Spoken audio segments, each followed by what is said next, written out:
French fries, chips, pizza, pretzels, and popcorn. Millions of people eat them every day. But what if one ingredient they all share could quietly affect your health over time? That ingredient is salt. Welcome to the Climb Ravana Show. My name is Alvin. Today we'll look at the science how a salty diet affects your bod. Let's get into it.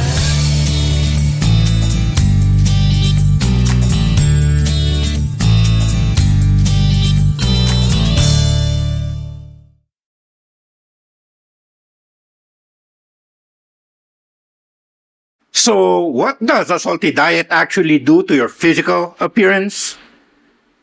Physical appearance matters to many of us, whether we openly admit it or not.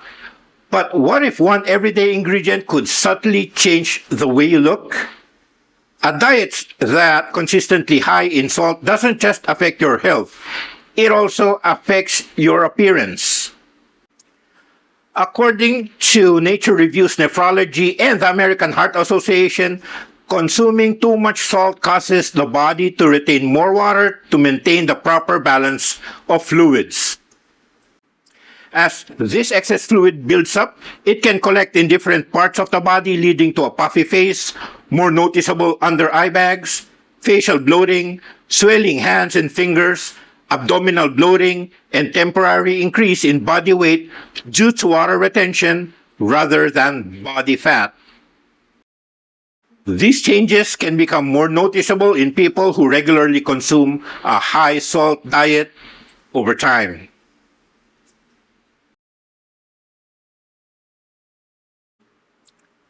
Now, let's talk about what I believe is the more serious consequence of a long-term high salt diet, which the effects that you can't see. The same study from the Nature Reviews Nephrology and the American Heart Association says that regularly consuming too much salt affects many of the body's normal biological processes. Excess salt causes the body to retain more water to maintain the proper balance of fluids. This increases the volume of blood circulating through the body, making the heart work harder and increasing pressure within the blood vessels. Over time, persistently high salt intake can damage the delicate inner lining of blood vessels, reducing their ability to function normally. The kidneys must also work continuously to remove excess salt, placing them under long-term stress and increasing the risk of chronic kidney disease and certain types of kidney stones. High salt intake can also increase the amount of calcium lost in the urine, which may contribute to reduced bone mineral density in susceptible individuals. Taken together, these biological changes are associated with a higher risk of developing hypertension, heart disease, stroke, chronic kidney disease, and osteoporosis over time. Oh man, by the way, if you're a book lover like I am and you want to explore a different perspective on this topic, I recommend the book Salt Fix by Dr. James D. Nicolantonio. It represents a well-known contrarian view of salt intake and is heavily referenced. While some of its conclusions differ from the current scientific consensus, it's a worthwhile read if you want to understand both sides of the debate.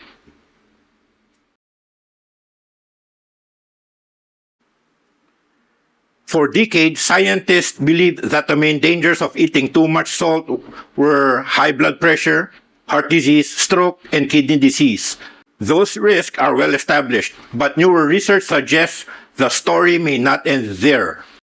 According to Nature Reviews Nephrology, excess salt may also affect the immune system by promoting inflammation and altering the body's normal immune responses. Meanwhile, Nature Reviews Gastroenterology and Hepatology reports that scientists are actively investigating how a high salt diet changes the gut microbiome, which are the trillions of bacteria living in our intestines, and how those changes may influence our overall health.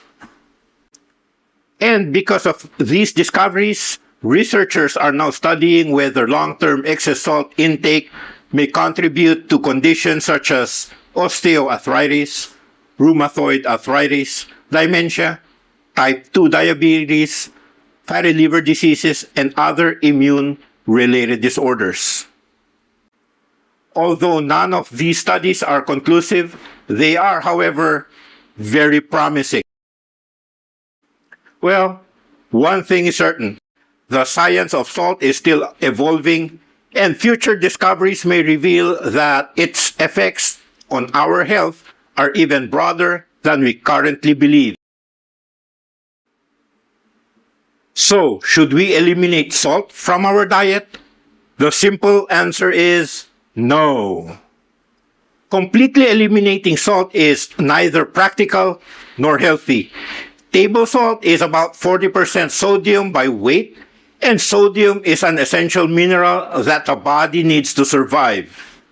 It helps to regulate fluid balance, allows nerves to transmit signals, enables muscles, including the heart, to contract properly, and helps maintain normal blood volume and blood pressure. For most healthy adults, the recommended upper limit is about 1 teaspoon of salt per day, including all the salt you consume from home-cooked meals, processed food, and restaurant food, not just the salt you add at the table. You may have heard about sodium-free salt. These products are typically made with potassium instead of sodium and can help reduce sodium intake. However, they may not be readily available in every country, and in many countries can be more expensive than regular salt. They are not also suitable for everyone, particularly people with certain kidney conditions or those taking medications that increase potassium levels. So, the real goal isn't to eliminate salt, it's to avoid consuming too much of it. After all, we first have to eat well, then we do everything else after. If you found this video helpful, please like and share it with your friends and family. And if you haven't already, subscribe to the channel for more evidence-based active lifestyle content. And finally, I want to take this time to congratulate Christian Esguerra. This is for winning this year's FAMAS Award for Best Podcast and Best Podcast Host. Cheers to many more informative programs, Christian. We watch your show every evening, every day. Thank you for watching. I'm Alvin, and I'll see you in the next Climb Urbana show. Bye-bye. God bless.